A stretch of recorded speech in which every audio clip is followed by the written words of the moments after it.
અને હાલ સીધી તસવીરો આવી રહી છે કાર્તિક પટેલ જે હાલ ખ્યાતિકાંડનો મુખ્ય આરોપી મનાય છે। પોલીસે તેને દબોચ્યો છે ત્યારે હાલ પોલીસ તેને કસ્ટડીમાં લઈ અને કેટલીક પૂછપરછ હવે શરૂ કરશે। કાર્તિક પટેલ કે જે ખ્યાતિકાંડનો મુખ્ય આરોપી કહેવાય છે અને હાલ પોલીસ તેની વધુ પૂછપરછ કરી રહી છે। વિદેશમાં ફરાર થઈ ગયો હતો જ્યારે આ બનાવ બન્યો હતો ત્યારે તે વિદેશમાં જતો રહ્યો હતો, પરંતુ તેની પત્ની બીમાર હોવાના કારણે તે અમદાવાદ આવ્યો અને તપાસ ટીમના ધ્યાનમાં આવતા જ તેને દબોચી લેવામાં આવ્યો। જો કે તે વિદેશમાં કોના કહેવાથી ફરાર થયો, કોને તેની મદદ કરી હતી, કઈ કઈ જગ્યાએ તે ફર્યો, ક્યાં રહ્યો અને આ દરમિયાન તેણે કયા કયા મુદ્દાઓને વધારે પ્રભાવિત કર્યા, આ સમગ્ર મામલામાં એ તમામ બાબતોની પણ પૂછપરછ થશે। અને મુખ્ય જે આરોપી છે એ કાર્તિક પટેલ જ છે કે તેની સાથે બીજા લોકો પણ સંકળાયેલા છે તેની પણ હાલ તપાસ કરવામાં આવશે। વિદેશમાં જવામાં તેણે કોને મદદ કરી હતી એ પણ પૂછપરછમાં સામે આવશે। આરોગ્ય વિભાગમાં કોની સાથે તે સંબંધ ધરાવતો હતો, સૌથી વધારે કેવી રીતે તે પ્રભાવિત કરતો હતો ફાઇલોને અને એમાં પોતાની પરમિશન પણ મેળવી લેતો હતો, આ બધી જ વસ્તુઓની જે છે એ ઝીણવટપૂર્વક તપાસ હવે તપાસ ટીમ કરવાની છે। કાર્તિક પટેલની પૂછપરછ શરૂ થઈ ચૂકી છે અને હવે તપાસ ટીમ જે છે એ કેટલાક કલાકો, કારણ કે વિદેશમાંથી જ્યારે તે આવ્યો છે ત્યારે તેની કેટલાક કલાકો બાદ ધરપકડ પણ કરાશે। ફેબ્રુઆરી માસમાં ધોરણ 10 અને ધોરણ 12ની બોર્ડની પરીક્ષા યોજાનાર છે ત્યારે એ પહેલા પરીક્ષાનો ડર વિદ્યાર્થીઓમાંથી દૂર કરવા માટે નવતર પ્રયોગ અમદાવાદ શહેર શિક્ષણ અધિકારીએ કર્યો હતો। બોર્ડની પરીક્ષાની જેમ જ પ્રી બોર્ડ પરીક્ષાનું આયોજન કરવામાં આવ્યું। બોર્ડની પરીક્ષાની જેમ જ વિદ્યાર્થીઓને હોલ ટિકિટ, બારકોડ સ્ટીકર આપવામાં આવ્યા તેમજ ક્લાસની બહાર સૂચના પેટી, પશ્ચાતાપ પેટી મૂકવામાં આવી। અમદાવાદ શહેરના 48,000 વિદ્યાર્થીઓએ આ પરીક્ષા આપી। આ પ્રકારના આયોજનથી ધોરણ 10ના વિદ્યાર્થીઓ કે જેઓ પહેલીવાર પરીક્ષા આપવાના છે તેઓને ડર દૂર થાય, સાથે જ પરીક્ષાને લઈને વિદ્યાર્થીઓનો કોન્ફિડન્સ ડેવલપ થાય છે। મજેવડી ગેટની દિવાલ જર્જરિત થતા પીજીવીસીએલની કચેરી દ્વારા પ્રોટેક્શન વોલ બનાવવામાં આવી। આ અંગે પીજીવીસીએલના અધિકારીનું કહેવું છે કે મજેવડી ગેટની દિવાલને અડીને જ પીજીવીસીએલની કચેરી છે। જો આ જર્જરિત દિવાલ પડે તો અહીંયા આવતા ગ્રાહકો સહિત જાનમાલને નુકસાન થાય તેમ છે। કામ ચાલુ કરેલ છે તે જે તે સમયે અમે તંત્રને વારંવાર રજૂઆત કરેલ હતી, પરંતુ તંત્ર દ્વારા કોઈ પ્રત્યુત્તર નહોતો મળેલ। એટલા માટે તકેદારીના ભાગરૂપે અમે પીજીવીસીએલના ખર્ચે 11 લાખના ખર્ચે આ દિવાલ બનાવેલ છે, કારણ કે અમારે બિલ ભરવા માટે કન્ઝ્યુમર આવતા હોય અને જો આ દિવાલ પડે તો અમારું બિલ્ડિંગ કોલાપ્સ થાય એમ છે। સુપરવાઇઝરને ત્યાં સ્થળ તપાસ કરતા મોકલતા જાણવા મળેલ છે કે આ દિવાલ અમારા કાર્યક્ષેત્ર હેઠળ આવતી નથી। મજેવડી ગેટનું જે દિવાલ છે એ અન્ય ડિપાર્ટમેન્ટમાં આવે છે, નહીં કે પીડબ્લ્યુડીમાં। તો આપના માધ્યમથી હું એવા કહેવા માંગીશ કે જે પ્રજામાં ખોટો મેસેજ ઊભો થયો છે કે પીડબ્લ્યુડીની નિષ્ક્રિયતા, બેદરકારી એવું કશું છે નહીં। જુનાગઢના મજેવડી દરવાજામાં દિવાલમાં જે ફરી તિરાડ પડી છે એ અંગે જે તે વખતે પ્રવાસન વિભાગ દ્વારા કામ થયું ત્યારે પણ આ કામ નબળું થઈ રહ્યું છે ની વાત મેં મીડિયા સમક્ષ કરી હતી અને એ આજે પુરવાર થયું છે કે આ કામ નબળું થયું છે। પીજીવીસીએલ દ્વારા પ્રોટેક્શન વોલ બનાવી અને કોઈને નુકસાન ન થાય, પ્રજાના જાનમાલને નુકસાન ન થાય એ પ્રકારનો એક પ્રયાસ છે, ખૂબ આવકારદાયક છે। સેગવાથી વાંસિયા ગામને જોડતા આંતરિક માર્ગ પર આવેલા કોઝવે પરથી વાહન ચાલકો જોખમી રીતે પસાર થવા મજબૂર બન્યા। કોતરો પરના કોઝવેમાં ચોમાસામાં ગાબડા પડતા સમારકામ યોગ્ય રીતે ન થતા વાહન ચાલકોને હાલાકી પડી, તો વાહન ચાલકો માટે કોઝવેની બંને તરફ આડાસ સ્પીડ બ્રેકર કે સૂચિત બોર્ડ પણ નથી મુકાયા। સેગવા અને વાંસિયાને જોડતા કોઝવે બોધેલી તળાવથી આવતો રસ્તો, તો રોડની આજુબાજુમાં જે સૂચિત બોર્ડો મૂકવા જોઈએ એ બોર્ડ પણ નથી અને આ જે સાઈડોના 2 રસ્તા પાકા બનાવી અને કોન્ટ્રાક્ટરો ગતા રહ્યા છે અને આ નાળાનું કામ કરેલ નથી। તો અહીંયા ઘણી વખત આવતા જતા રાત્રિ દરમિયાન લોકોને કોઈ પણ બોર્ડ નહીં હોવાથી આ પાણીની અંદર ગરકાવ થઈ જતા હોય છે। સેગવા વતને જે નાળું બનાવ્યું છે તે જર્જરિત હાલતમાં છે, તૂટી ગયેલું છે। કોઈ લોકોની અવરજવરમાં કોઈ પડી જાય, તૂટી જાય, અંદર પાણીમાં પડી જાય અને રનિંગમાં આ નાળું મૂકેલું છે, કોઈ સૂચક બોર્ડ પણ અંદર આજુબાજુ સામે કે પાછળ મૂકેલ નથી, એ થવું જોઈએ। હવે રસ્તો તો નવો છે પણ વચ્ચે જે આ કોઝવે છે નાળું, હવે બંને બાજુ કોઈ પથ્થર સાઈડમાં નથી, રોડની બંને સાઈડે કોઈ સ્પીડ બ્રેકર નથી। હવે એની જોડે જોડે આ નાળું એવું છે કે ખૂબ ખાડા અંદર પડી ગયા, વચ્ચે પણ અહીંયાથી ખાલી માટી નાખી કપચી નાખીને પૂરેલું છે। એની જોડે જોડે ઘણા એવા લોકો છે કે જે અજોણ્યા આવે તો સાઈડમાં પથ્થર નથી, એને લીધે ઘણા એવા પાછળથી બનાવ બન્યા આગળ કે ઘણા લોકો પાણીમાં પણ પડી ગયા છે. ગોધરા તાલુકાના શેખવાથી વાંસિયા ગામને જોડતો આંતરિક માર્ગ નવીન બનાવવામાં આવ્યો છે. આ નવીન માર્ગ ઉપર આવેલા એક કોતરના કોઝવેની હું આપને પરિસ્થિતિ બતાવવાનો પ્રયત્ન કરીશ. આપ સ્થિતિમાં જોઈ શકો છો, કોઝવે ચોમાસા દરમિયાન તૂટી ગયો હતો અને જર્જરિત થઈ ગયો હતો. માત્ર થીગડા મારી અને દેખાડા પૂરતું સમારકામ કરવામાં આવ્યું છે. તેમ છતાં પણ જે બંને તરફની જે અવર જવરનો માર્ગ છે તેનું સમારકામ યોગ્ય રીતે નહીં કરવામાં આવતા બંધ છે, જેથી એક જ તરફથી હાલ વાહન ચાલકો અવર જવર કરી રહ્યા છે. સાથે સાથે જ અહીંયા બેરિકેટિંગ કરવામાં નથી આવ્યું, કોઈ પણ પ્રકારનું સૂચક બોર્ડ કે સ્પીડ બ્રેકર નથી મૂકવામાં આવ્યા, જેને લઈ આપ જોઈ શકો છો આ પાણી છે એમાં કેટલાય વાહન ચાલકો અત્યાર સુધીમાં દ્વિચક્રી વાહન ચાલકો ગરકાવ થવાનું એના સ્થાનિકો જણાવી રહ્યા છે. સ્થાનિકોમાં એક માગણી જોવા મળી રહી છે કે અહીંયા જે આ કોઝવે છે તેનું સમારકામ કરવામાં આવે, બેરિકેટિંગ કરવામાં આવે અને સ્પીડ બ્રેકર મૂકવામાં આવે. સંલગ્ન તંત્ર દ્વારા અહીંયા માર્ગની સુવિધા ઉપલબ્ધ થતા ગ્રામજનોને ખુશી હતી, પરંતુ હાલ જે પરિસ્થિતિ છે આ પરિસ્થિતિમાં અહીંના જે સ્થાનિકો છે સતત અકસ્માતની દહેશત વચ્ચે પસાર થતા હોય છે. ત્યારે અહીંના જે સ્થાનિક જિલ્લા કક્ષાના જે અધિકારીઓ છે તેઓ દ્વારા જવાબદાર કોન્ટ્રાક્ટર સામે આ બેદરકારી માટે કેવા પ્રકારની પગલાં ભરવામાં આવશે એ જોવું રહ્યું. રાજેશ જોશી, ન્યૂઝ 18 ગુજરાતી, વાંસિયા, પંચમહાલ.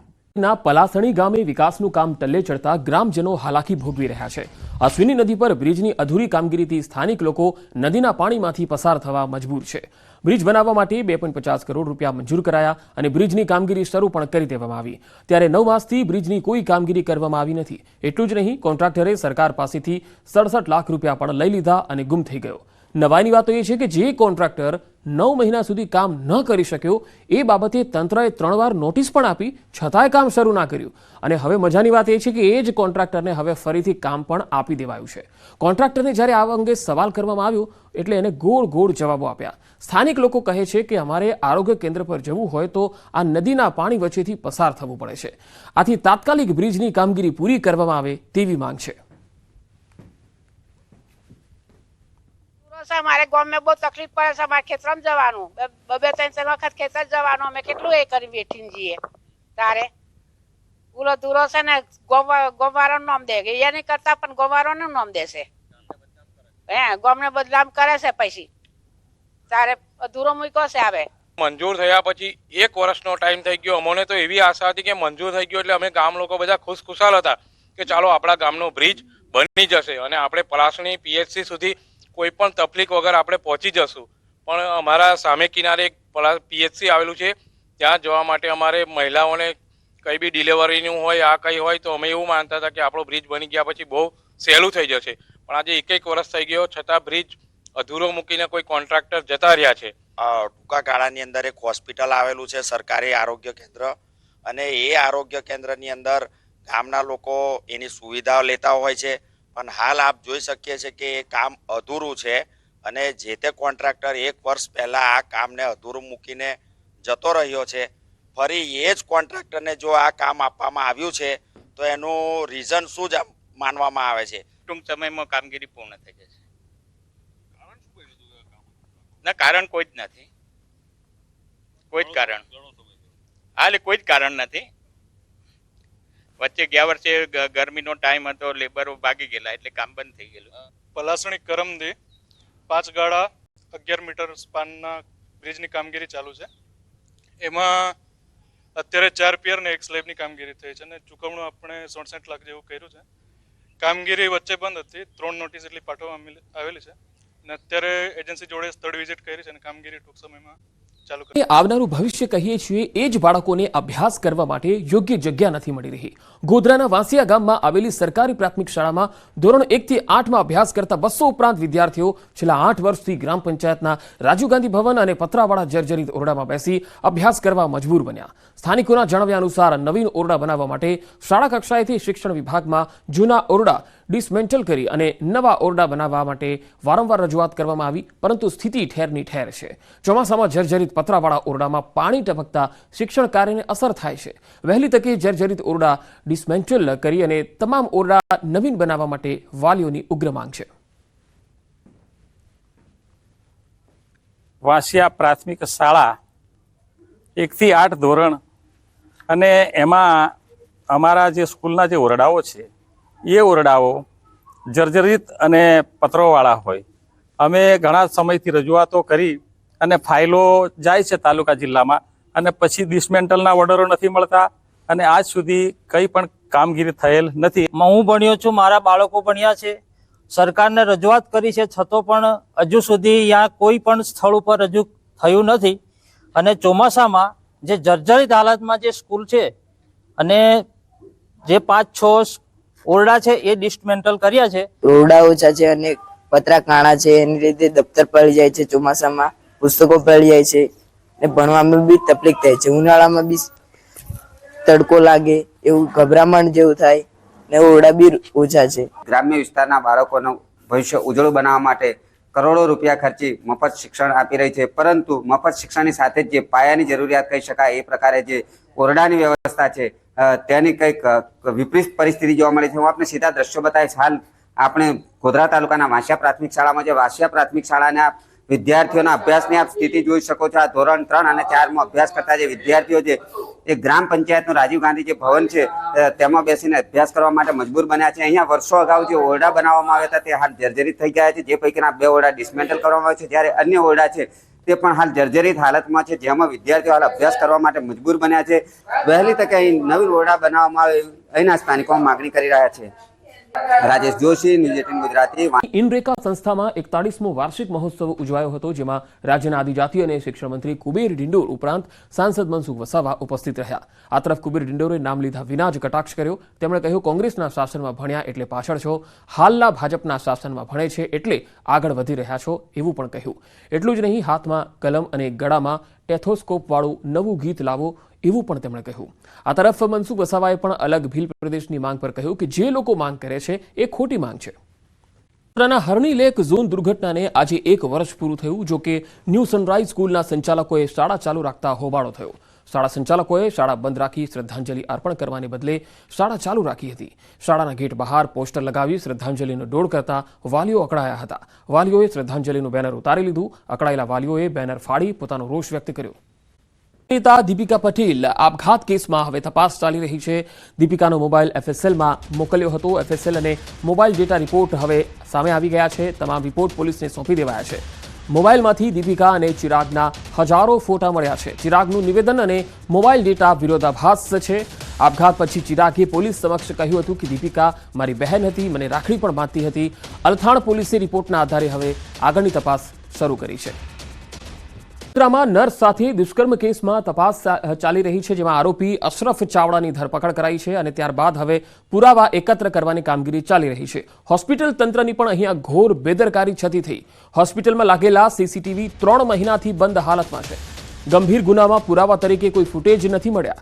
હોસ્પિટલના કેમેરા બંધ છે, છતાંય સંચાલક ડોક્ટર સામે કોઈ જ કાર્યવાહી નહીં. પીડિતાએ પોલીસને આપવીતી જણાવી. દુષ્કર્મના વિધર્મી આરોપીની નફટાઈ સામે આવી. તેણે કહ્યું, મેં અગાઉ પણ ઘણી યુવતીઓ સાથે આવું કર્યું. અશરફે અન્ય કેટલી યુવતીઓની જિંદગી બગાડી તેની પણ તપાસ જરૂરી છે.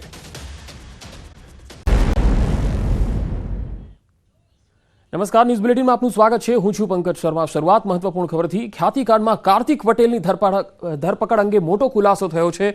પત્નીની સારવાર માટે કાર્તિક દુબઈથી પરત આવ્યો છે. કાર્તિક તેની પત્ની સાથે દુબઈથી પરત આવ્યો હતો. પત્નીની બીમારીની સારવાર માટે અમદાવાદ આવ્યો. કાર્તિક પટેલને આજે ધરપકડ કરી લેવામાં આવશે. LOCના નિયમ પ્રમાણે કસ્ટડીના 8 કલાક પછી ધરપકડ કરી શકાતી હોય છે. આવતીકાલે કાર્તિક પટેલને કોર્ટમાં પણ રજૂ કરવામાં આવશે. હાલમાં કાર્તિક પાસેથી નવો મોબાઈલ પણ મળ્યો છે. કાર્તિકનો જૂનો મોબાઈલ ક્યાં છે તેની તપાસ કરવામાં આવી રહી છે. ખ્યાતિકાંડમાં કાર્તિક પટેલનો મોટો રોલ હોવાની વાત સામે આવી છે, ત્યારે ખ્યાતિકાંડમાં 3 લોકોનો મુખ્ય રોલ હતો. કાવતરું રચી હોસ્પિટલમાં નુકસાન બતાવ્યું હતું. આરોપીઓએ પગાર વધારી હોસ્પિટલને નુકસાન બતાવ્યું. ફ્રી કેમ્પ યોજવા કોઈ મંજૂરી નહોતા લેતા. કાર્તિકના જમીન કૌભાંડ અંગે ઈડીની તપાસ પણ હજુ ચાલી રહી છે. બેનામી સંપત્તિ અંગે ઈડી જે છે એ તેની સંપત્તિ પણ કબજે કરી રહી છે. હોસ્પિટલ શરૂ કરવા નકલી પેઢીની મદદ લેવામાં આવી. ક્રાઇમ બ્રાન્ચ કાર્તિક સામે વધુ કેટલીક ફરિયાદ પણ કરી શકે છે. હોસ્પિટલના પૂર્વ કર્મી, દર્દીના સગા અને ફાઇનાન્સ સાથે સંકળાયેલા લોકોના નિવેદનો પણ લેવાયા છે. કુલ 36 લોકોના 164 મુજબ નિવેદન લેવાયા છે. અગાઉ થયેલા દર્દીના મોતમાં પણ આરોપીએ રૂપિયા ચૂકવી સમાધાન કર્યા. તો વિદેશમાં તે કેવી રીતે ભાગ્યો, કોણે તેની મદદ કરી હતી, આ તમામ બાબતો હવે પૂછપરછમાં સામે આવશે. આરોગ્ય વિભાગમાં તે કોની સાથે ટચમાં હતો, અગાઉ ફરિયાદમાં કોના ઇશારે કાર્યવાહી નહોતી થઈ, આ બધી જ વાતો હવે કાર્તિકની પૂછપરછમાં સામે આવશે. ખ્યાતિકાંડનો આ માસ્ટર માઇન્ડ કહેવાય છે કાર્તિક પટેલ, અને તેની પૂછપરછ હવે શરૂ થઈ ગઈ છે અને ખુલશે હવે ઘણા બધા રાઝ. 21 પૂર્વ ડોક્ટરના કાર્તિક વિરુદ્ધ કાર્યવાહી છે. વિદેશમાં તે કેવી રીતે ભાગી ગયો, કારણ કે જ્યારે આ બનાવ બન્યો એના તરત જ તે વિદેશમાં જતો રહ્યો હતો.